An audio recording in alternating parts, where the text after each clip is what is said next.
దమ్మున్నండి అసలు నాకు గెలుపు కాదు, నాకు కావాల్సింది రేపు వినుకొండ పట్టణ అభివృద్ధి. DTCP లేఅవుట్ లేకుండా నేను అనుమతి లేకుండా నేను రేపిస్తాను. నువ్వు ఒకటి చేయలేకపోయావు, అది నీ చేతకంటావు, నీ స్వార్థం. నువ్వు కొన్నావు కొండ పక్కన, దానికి గిరి దమ్మున్నండి అర్థం. నాకు గెలుపు కాదు, నాకు కావాల్సింది రేపు వినుకొండ పట్టణ అభివృద్ధి. DTCP లేఅవుట్ లేకుండా నేను అనుమతి లేకుండా నేను రేపిస్తా. నువ్వు ఒకటి చేయలేకపోయావు, అది నీ చేతకంతనం, నీ స్వార్థం. భూములు కొన్నావు కొండ పక్కన, దానికి గిరి ప్రత్యక్షం రోడ్డు అని టౌన్ లో మున్సిపాలిటీలో వార్డుల్లో ఖర్చు పెట్టాల్సిన డబ్బులన్నీ తీసుకెళ్లి నీ పొలం చుట్టూ రోడ్డు వేసుకున్నావు. నీతిలో నడివి నువ్వు నా గురించి మాట్లాడతావా? ఎందుకు వేసుకున్నావు చెప్పు? నీ పొలం పక్కన, నీ రియల్ ఎస్టేట్ పక్కన ప్రభుత్వ డబ్బులతో సిమెంట్ రోడ్డు వేసుకోలేదా? మరి 100 కోట్లున్న కోటీశ్వరుడి నిరుపేదలను మోసం చేస్తావా? నువ్వు పెద్దవాడి మనిషిలో మాట్లాడతావా? అసలు నీ వయసుకు తగ్గట్టు మాట్లాడుతున్నావా?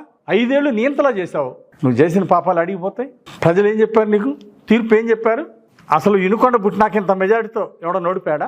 నిన్ను నోడిచ్చారు. తప్పుడు కేసులు ఎన్ని పెట్టావు? రైతు మీద ధాన్యాన్ని గిట్టుబాటు ధర అడిగితే ఆయన చెప్పు తీసుకొని కొట్టి వాడినే అటెంప్ట్ మర్డర్ కేసు పెట్టి నరేంద్ర రైతును నువ్వు జైల్లో పడేలేదా? తప్పుడు కేసు పెట్టలేదా? ఇక నువ్వేం మాట్లాడతావు? చట్టాలంటే గౌరవం లేదు నీకు. అధికారం ఉన్నప్పుడేమో మేసాల మీద వస్తావు, ఇప్పుడేం మాట్లాడతావు? నన్ను చంపండి, అవసరం మాకేంటి? ఆల్రెడీ నేను ప్రజలు చిత్తు చేసి చంపేశారు. ఇంక నువ్వెక్కడ? ప్రజలు నిన్ను, నీ అహంకారాన్ని పాతి పెట్టారు. ఇంకా మేము నేం చేయాల్సిన పనిలే. అర్థం. నువ్వు అమ్మి 5,000 మంది ప్రజలను మోసం చేసి 100 ఎకరాలతో 18 కోట్లు దోసుకున్నావే, వాటి కథ తెలుస్తా. ఒక్కోటి నువ్వు చేసినటువంటి దోపిడీలు ఇవి ఖచ్చితంగా తేలుస్తా. అసైన్మెంట్ ల్యాండ్లు ఎక్కడెక్కడ నువ్వు ఆక్రమించుకున్నావు ఇవన్నీ ప్రజలకు తెలియదా? నీకు కథ తెలుస్తాం.